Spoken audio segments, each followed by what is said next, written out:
Hola, bienvenidos, bienvenidas y bienvenides a El Impacto es Real, el ciclo de entrevistas que desarrollamos desde Honesto Branding, donde hablamos sobre la comunicación y proyectos de impacto social o ambiental y cómo estos, a través de sus experiencias, logran sus objetivos. En esta tercera temporada le incorporamos el tema de la sostenibilidad y de la cultura en los proyectos que queremos entrevistar. En esta ocasión tenemos a nuestro invitado, a Diego Salazar. Bienvenido, Diego. Hola, gracias.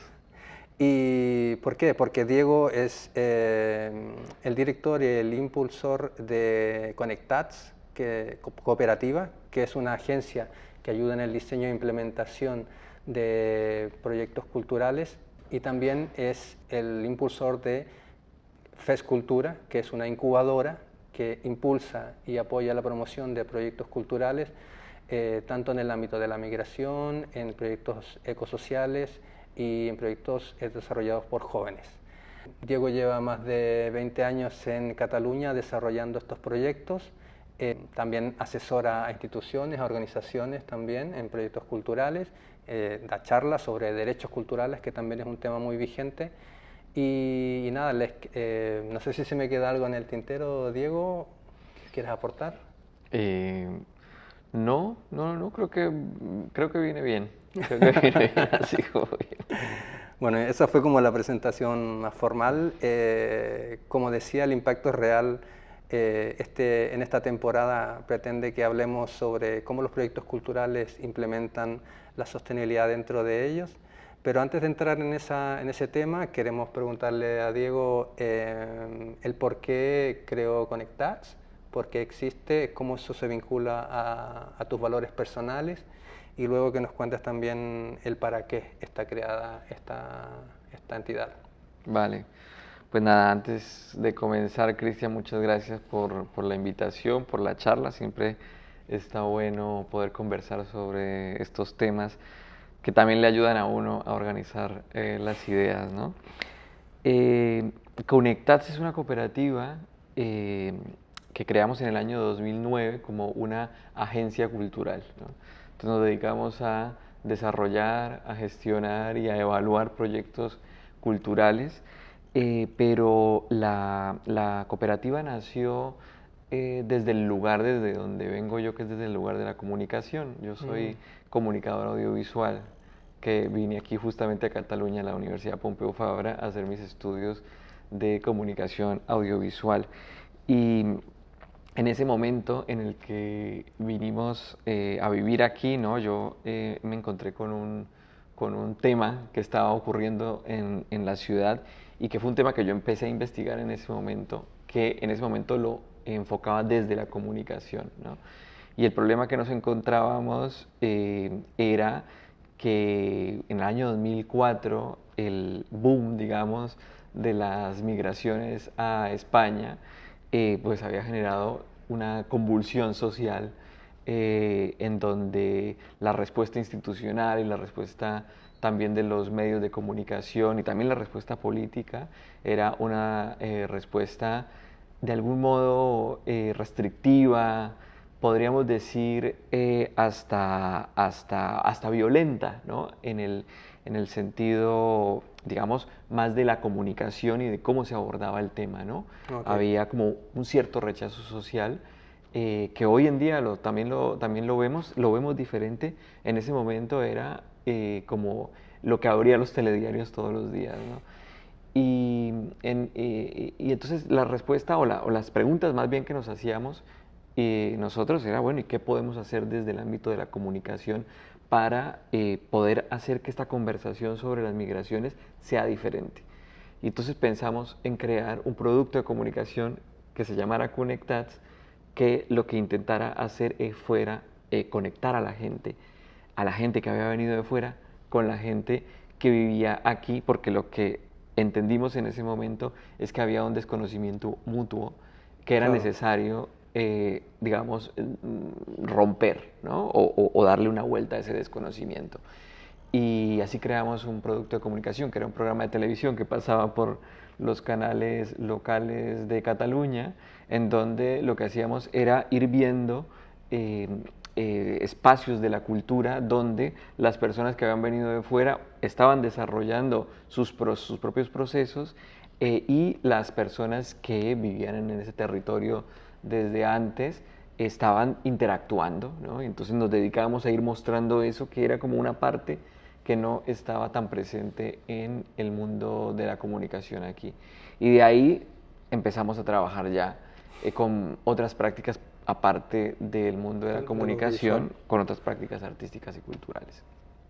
Qué guay. ¿Y en eso armaste equipo? ¿Te juntaste con más personas? ¿Cómo lo fueron haciendo? Sí, en ese momento nos juntamos, éramos 3 socias de la cooperativa, todas migradas, y un poco nuestra apuesta era pues aportar esa mirada, ¿no?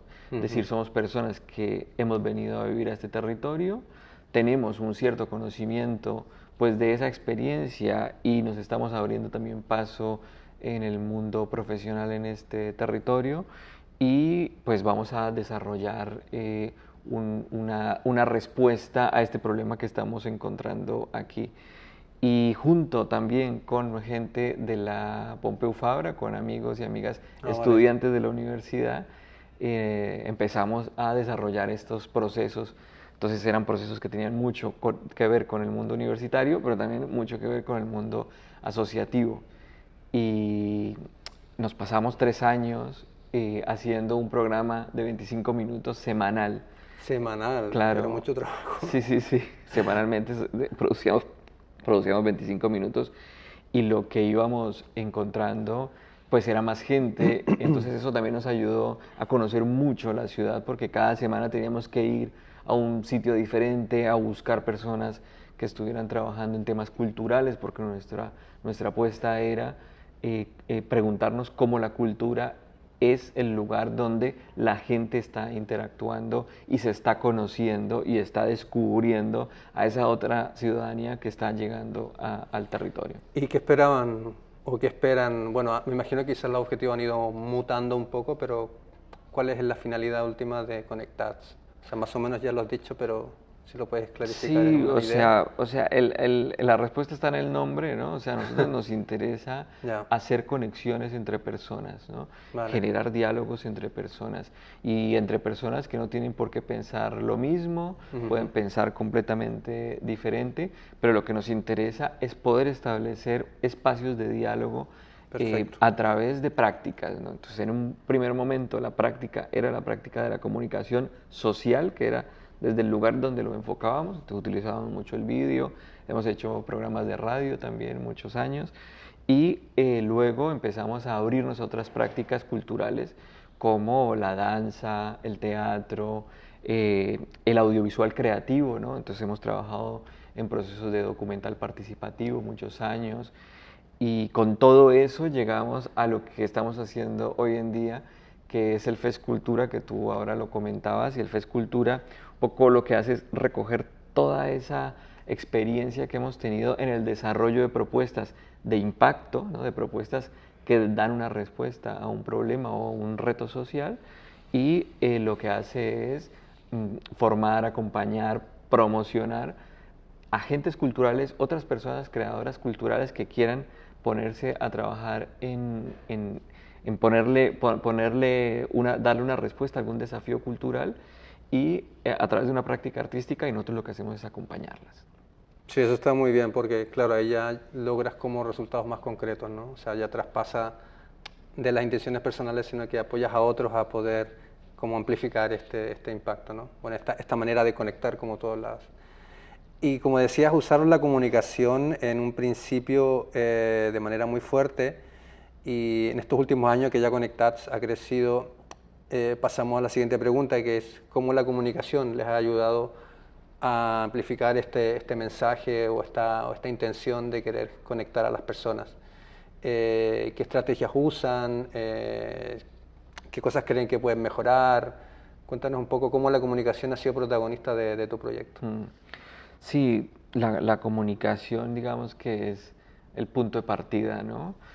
Un proceso cultural tal y como lo entendemos desde este espacio es un proceso de comunicación, ¿no? Es un proceso donde las personas se reúnen a través de alguna herramienta o de alguna práctica, que puede ser una práctica presencial o también una práctica mediada, ¿no? por una herramienta digital.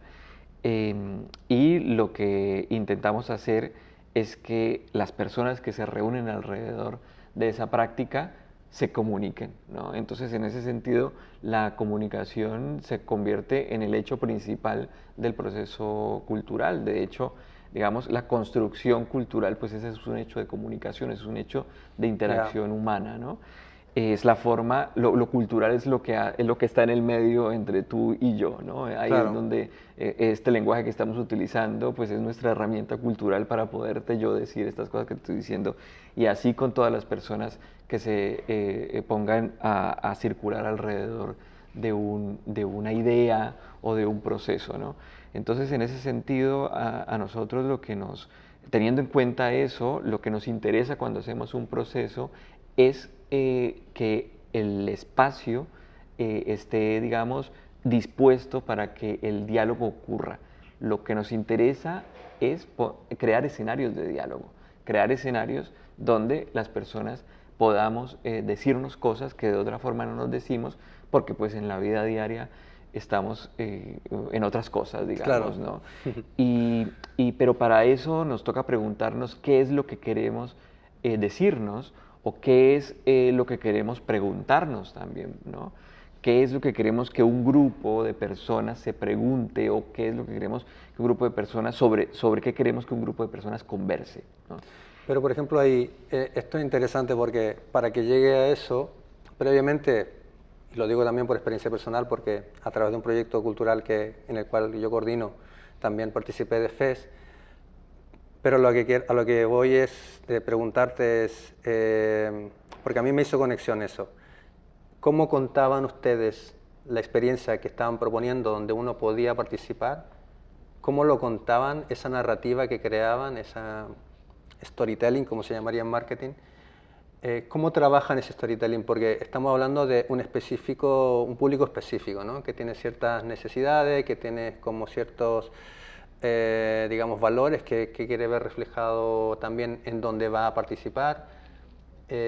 ¿Cómo cuidan ustedes la narrativa de comunicar sus proyectos? O sea, ¿O nace solo, fluye en base a también?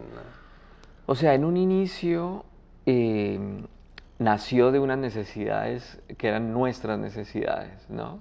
O sea, en el inicio de Conectats estábamos hablando de unas personas que habíamos migrado a Cataluña y que sentíamos que el universo mediático hablaba unas realidades que no correspondían con lo que nosotros vivíamos en nuestro día a día. Entonces ahí encontramos el desafío, ¿no? Porque a lo que siempre tenemos que ir es a encontrar un reto que queramos abordar, ¿no? Se trata de esto, ¿no? Entonces el reto en ese momento era cómo hacemos para poder abrir una conversación sobre otras formas de entender este fenómeno en el que nosotros pues acabamos siendo protagonistas porque somos las personas que emigramos aquí, ¿no? Entonces en ese momento fue ese reto. ¿Qué pasa? Que una vez inicias, ¿no? Ya empiezas a ser experto en esos retos que has pensado, ¿no? En un inicio lo que tienes que hacer es investigar, ¿no? Nosotros una parte de la investigación la hacíamos observando lo que nosotros observábamos y la forma en la que pensábamos que las personas nos observaban, pero luego empezamos a hacer análisis también de lo que ocurría en los medios de comunicación o de lo que escuchábamos de las personas que tenían voz y que tienen voz en ese momento, ¿no? Entonces, eso es lo que se llama en un proyecto de este tipo hacer un diagnóstico, ¿no? Que es ganar información, es entender el fenómeno, ¿no? Y a partir de ahí decidir con los medios que tienes qué respuesta puedes darles, ¿no? Tienes que entender muy bien cuáles son tus poderes, ¿no? Porque no tienes el poder, en el caso nuestro, pues somos una organización pequeña, no vamos a tener el poder de cambiar toda la mentalidad de una sociedad. Lo que podemos hacer es aportar en un granito de arena, digamos, ¿no? Dentro de todo un contexto. Pero tenemos que entender el contexto y saber cuál es la propuesta que estamos haciendo y esa propuesta que estamos haciendo, cuál puede ser el efecto que puede tener, ¿no? A la escala de nuestras posibilidades, ¿no? Exacto. Y en la otra parte que es muy bien trabajada, al menos desde la comunicación y desde lo visual, es específicamente esto, lo visual. ¿Cómo desarrollan la parte visual de los proyectos? O sea, la comunicación, los carteles, ¿dónde se nutren? ¿Trabajan con artistas? ¿Cómo hacen ese trabajo como de creación visual de sus proyectos? Pues hay como dos partes, ¿no? Hay una parte, la parte gráfica y la parte fotográfica, ¿no? Okay. En la parte gráfica nosotros trabajamos desde hace muchos años ya, trabajamos con un estudio que se llama La Murga Lab, que es un amigo nuestro que nos conoce muy bien y con quien tenemos una conversación larga, ¿no? Yo creo que eso es bonito también, tener una conversación larga a nivel visual, ¿no? Ir año tras año preguntándose qué ha pasado con lo que hicimos en los años anteriores y cómo podríamos darle una vuelta a las ideas. Y le damos unas vueltas conversamos mucho sobre los conceptos gráficos desde un lugar de lo que hemos ido descubriendo, de lo que hemos ido evaluando sobre lo que hemos hecho, ¿no? Entonces hay años en los que estamos más explosivos, ¿no? Porque ese año queremos hablar sobre alzar la voz, por ejemplo, ¿no? Que fue, no sé, hace un par de años estábamos con eso, ¿no? No, este año tenemos, nuestra comunicación gráfica tiene que hablar sobre alzar la voz, sobre decir, sobre posicionarnos, sobre hacer que unas voces se escuchen porque no están siendo escuchadas, ¿no? Otros años hemos tenido otros conceptos, ¿no?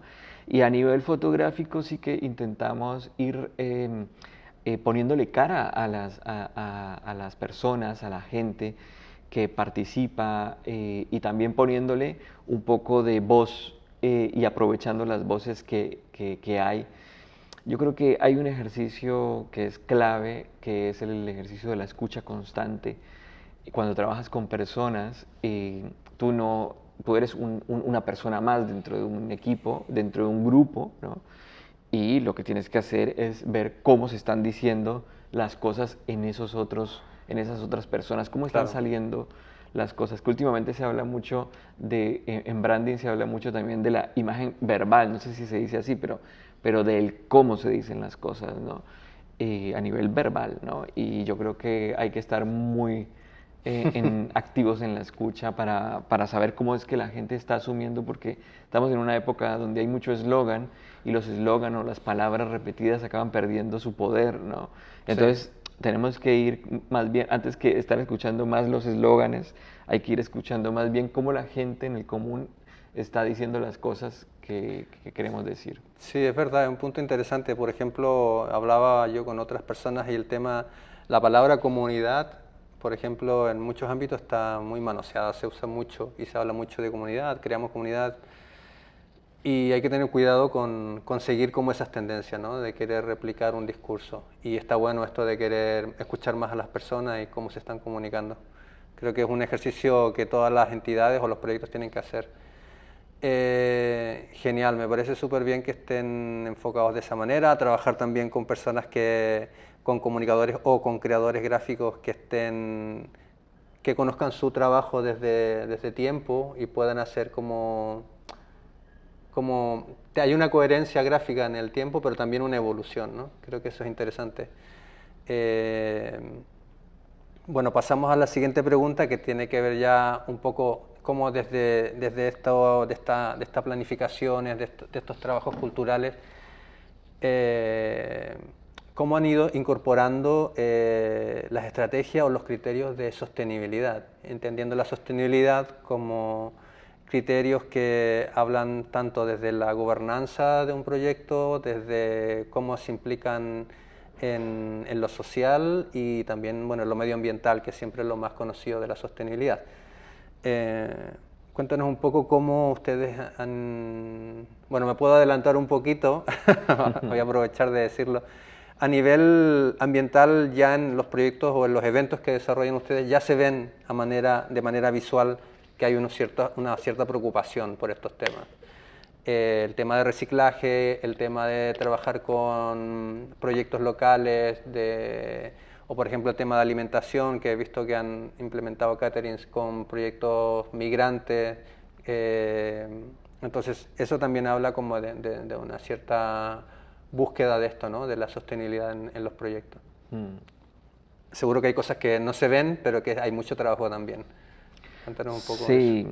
Sí, tenemos una idea bueno, o sea, tenemos la idea clásica del desarrollo sostenible, ¿no?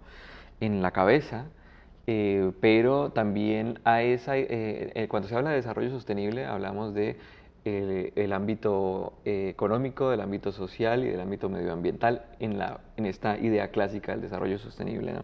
Pero hay un debate que es interesante y que nosotros tenemos bastante incorporado, que es el del cuarto pilar del desarrollo sostenible, que es el cultural, ¿no? Y entonces nosotros, cuando analizamos nuestra práctica, nuestra labor, ¿no? Intentamos pensar en esos cuatro niveles, ¿no? Entonces, cuando pensamos en el nivel social, pues estamos hablando básicamente de igualdad, de equidad, ¿no? Y entonces ahí nos interesa ver cómo ese criterio lo aplicamos en nuestra acción, ¿no? A nivel de los salarios mismos con los que trabajamos internamente con nuestros equipos, o a nivel de cuántas personas, cuántas mujeres participan en las actividades que hacemos, o en la misma gestión de los proyectos. Es decir, estar pensando en la igualdad como un espacio clave, ¿no? Luego tenemos el económico, ¿no? Nos interesa generar economías, y economías que sean útiles a las personas. Entonces, cuando hablamos de economías dentro de los proyectos culturales, pues ahí pensamos en combinar lo social con lo económico, y entonces decimos, pues vamos a apoyar a este grupo de personas que están iniciando este proceso con los recursos que tenemos, pues los vamos a poner ahí para que esos espacios que están iniciando, por ejemplo, puedan tener un desarrollo también desde lo económico, ¿no? Si pensamos en lo medioambiental, ¿no? Entonces ahí aplicamos esa mirada y decimos, bueno, vamos a hacer unas compras. ¿Dónde hacemos esas compras? Las vamos a hacer en proximidad para evitar la huella de carbono con las compras que hacemos, o en los objetos que compramos. Bueno, ¿cómo vamos a hacer para que estos objetos no sean unos objetos de un solo uso? Utilizar criterios ambientales. Y luego están los criterios culturales, que es cómo vamos a incorporar otras miradas desde lo cultural dentro del proyecto, ¿no? Porque a veces estamos muy somos también, digamos, de algún modo homogeneizadores, o homogeneizamos las miradas, ¿no? Y entonces nos interesa ir captando otras miradas sobre un mismo problema al que nos estemos enfrentando, problema, desafío, reto, ¿no? Y ahí es donde aplicamos criterios culturales, ¿no? El mismo desarrollo cultural hace que nos preguntemos, nos hagamos nuevas preguntas, ¿no? Pensar en lo cultural nos lleva a pensar en otras preguntas. ¿Cómo lo piensan otras culturas esto que estamos desarrollando?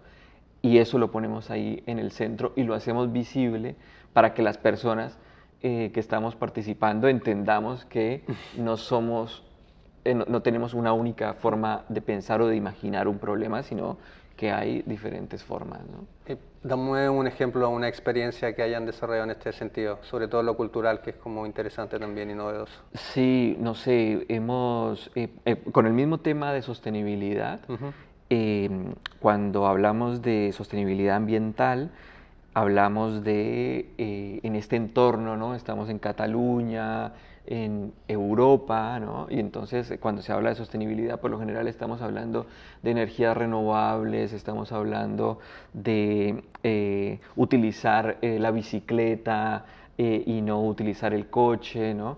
Pero pocas preguntas nos hacemos alrededor de cómo estamos relacionándonos a nivel global con el uso de estas energías y los efectos que estas energías están causando en otros territorios. Exacto. O cómo están pensando el tema de la sostenibilidad ambiental otras comunidades que no viven en estos entornos urbanos de países del norte global, ¿no? Y ahí entonces hemos ido a investigar, ¿no?